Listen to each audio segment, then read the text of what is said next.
besoin de toi, maître. Heureuse est la mère qui t'a porté et allaitée. Heureux plutôt ceux qui écoutent la parole de Dieu et qui l'observent.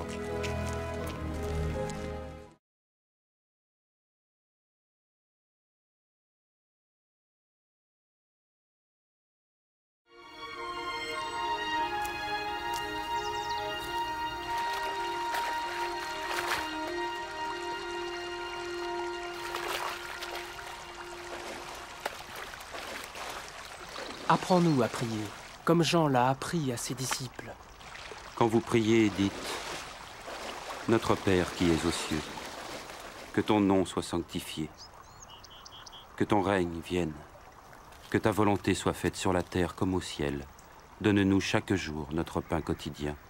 Pardonne-nous nos offenses, comme nous pardonnons aussi à ceux qui nous ont offensés. Protège-nous contre la tentation et délivre-nous du mal. »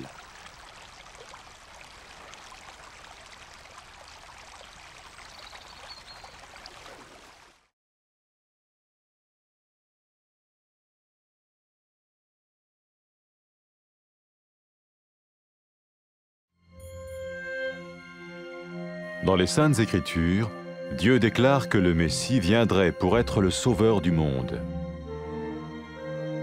La vie de Jésus prouve qu'il est bien celui dont les prophètes avaient parlé. Ésaïe a prophétisé que la Vierge deviendrait enceinte et qu'elle enfanterait un fils. Des siècles plus tard, la naissance de Jésus accomplissait cette prophétie.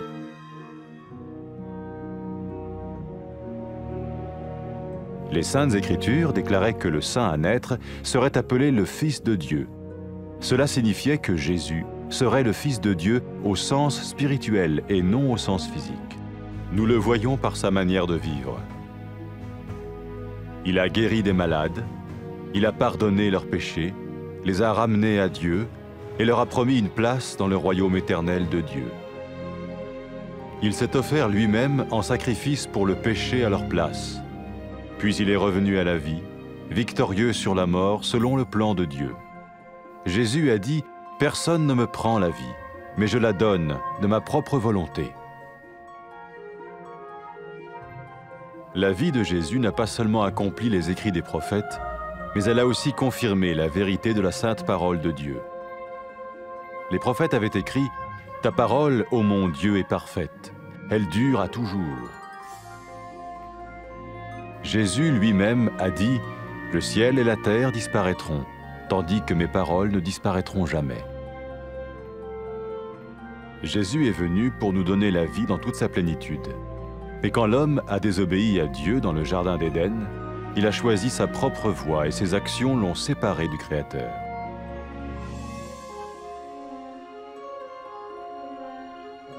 Les Saintes Écritures déclarent que tous ont péché et que le salaire que paye le péché, c'est la mort. Il s'agit de la mort spirituelle, éternelle séparation d'avec Dieu. Mais tout comme Dieu a donné un bélier pour qu'il meure à la place du fils d'Abraham, ainsi il a envoyé Jésus, le Messie, mourir à notre place. Sa vie, sa mort et sa résurrection restaurent la relation entre Dieu et tous ceux qui mettent leur confiance en lui. Maintenant, non seulement Jésus pardonne les péchés de ceux qui le suivent, mais il les sauve aussi du jugement éternel de Dieu. Ils sont sûrs d'aller au paradis et de vivre avec lui pour toujours. C'est cette vie et cette liberté de la culpabilité et du pouvoir du péché que Jésus offre à chacun aujourd'hui. Cela ne veut pas dire suivre une religion, mais choisir d'avoir foi en Jésus qui dit « Je me tiens à la porte et je frappe. Si quelqu'un entend ma voix et ouvre la porte, j'entrerai chez lui. » Cela veut dire se tourner vers Dieu et croire que Jésus vient dans nos vies pardonner nos péchés et nous rendre tels qu'il veut que nous soyons. Il ne suffit pas d'approuver intellectuellement ce qu'il dit, ni de vivre une expérience émotionnelle. Nous le recevons par grâce, au moyen de la foi, par un acte de notre volonté. Lorsque quelqu'un est prêt à suivre Jésus le Messie, il peut lui parler par une simple prière. Peut-être êtes-vous prêt maintenant à ouvrir votre vie à Dieu. Si oui, vous pouvez vous joindre à la prière suivante, silencieusement. dans votre cœur. Seigneur Jésus, j'ai besoin de toi. Merci d'être mort sur la croix pour mes péchés.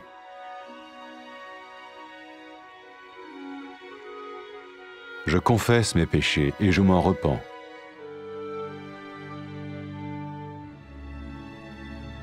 Je t'ouvre la porte de ma vie et je te reçois comme mon Sauveur et Seigneur.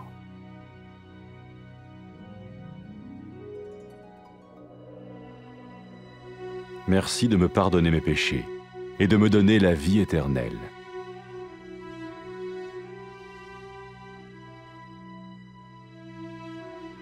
Fais de moi le genre de personne que tu veux que je sois. Maintenant que je deviens l'un de ceux qui te suivent. Amen.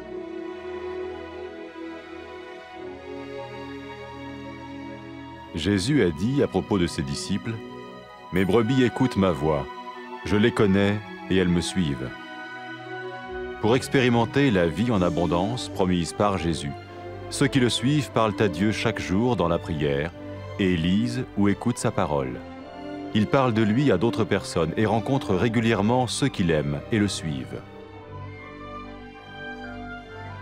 N'oubliez pas sa merveilleuse promesse.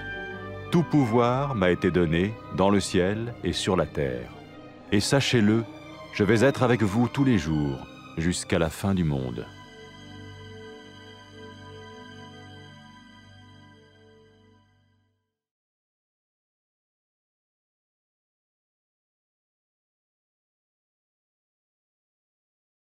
Bana muhtacız Efendimiz. Ne mutlu seni doğuran, seni emziren anneye. Asıl Tanrı'nın sözünü duyup ona itaat edenlere ne mutlu.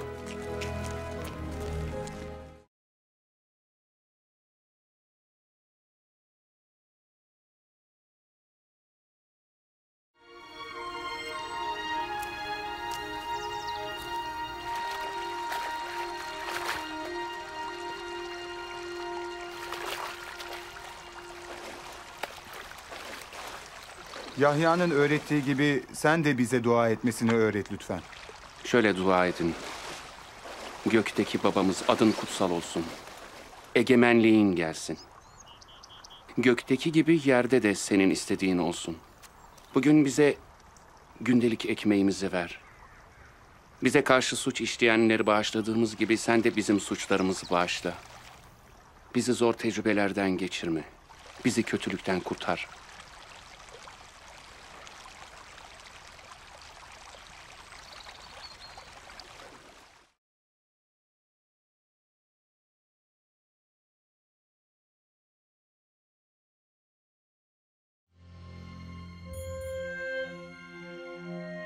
Kutsal yazılarda Tanrı, Mesih'in dünyanın kurtarıcısı olmak üzere geleceğini söyler. İsa'nın hayatı peygamberlerin bahsettiği kişinin o olduğunu kanıtlar. Yeşaya, Bakire'nin gebe kalıp bir oğul doğuracağını söylemişti. Yüzyıllar sonra İsa'nın doğumuyla bu peygamberlik gerçekleşti. Kutsal yazılar doğacak kutsal olanın Tanrı'nın oğlu olacağını söyler. Bu İsa'nın fiziksel anlamda değil, ruhsal anlamda Tanrı'nın oğlu olacağı anlamına gelir. Bunu onun hayatında görüyoruz. İnsanları hastalıklarından iyileştirdi, günahlarını bağışladı, onları tekrar Tanrı'ya yöneltti. Tanrı'nın sonsuz krallığında onlara bir yer vaat etti. Günahın kurbanı olarak onların yerine kendini sundu ve ölümü yenerek dirildi. İsa, canımı kimse benden alamaz, ben onu kendiliğimden veririm dedi. İsa'nın hayatı yalnızca peygamberlerin söylediklerinin gerçekleşmesini sağlamadı. Aynı zamanda Tanrı'nın kutsal sözünün gerçekliğini doğruladı. Peygamberler Tanrı'nın sözü kusursuzdur. Sözün ey Rab sonsuzdur der. İsa'nın kendisi de yer ve gök ortadan kalkacak ama benim sözlerim asla ortadan kalkmayacak dedi. İsa hayatı tüm doluluğuyla bize vermek için geldi. Ama insan Adem bahçesinde Tanrı'ya itaat etmeyince kendi yolu ve davranışları onu yaratıcısından ayırdı. Kutsal yazılar herkesin günah işlediğini ve günahın ücretinin ölüm olduğunu söyler. Bu ruhsal bir ölüm anlamına gelir. Yani Tanrı'dan ebedi bir ayrılık. Ama Tanrı İbrahim'in oğlunun ölmesi yerine bir koç gönderdiği gibi bizim yerimize ölmesi için de Mesih İsa'yı gönderdi. İsa'nın yaşamı, ölümü ve dirilişi Tanrı ile kendisine güvenen herkesle ilişkisini düzeltti. Şimdi İsa'yı izleyenlerin yalnızca günahları bağışlanmıyor. Aynı zamanda Tanrı'nın ebedi yargısından kurtuluyorlar.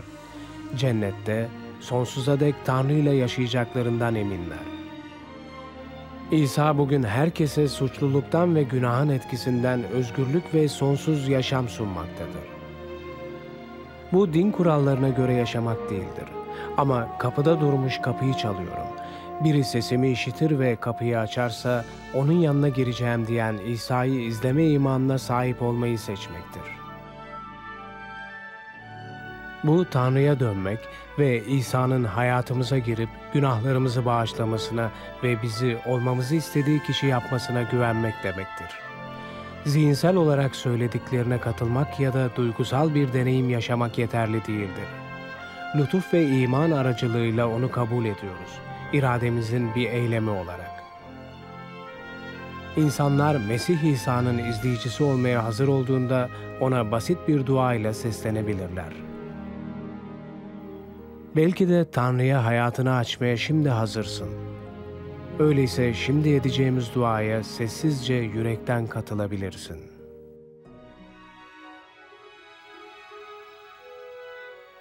Rab İsa, sana muhtacım.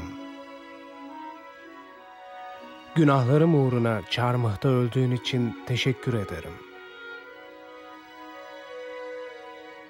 Günahlarımı itiraf ediyorum ve onlardan tövbe ediyorum.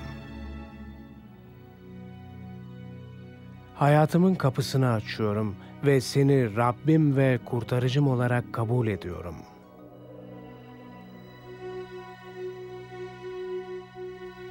Günahlarımı bağışladığın ve bana sonsuz yaşam verdiğin için teşekkür ederim.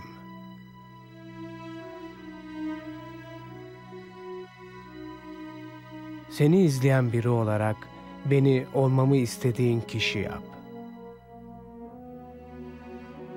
Amin.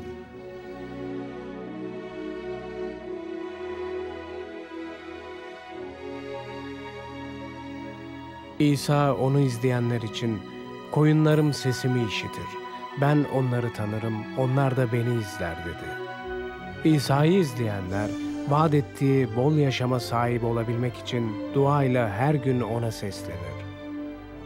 Onun sözünü okur ve itaat ederler.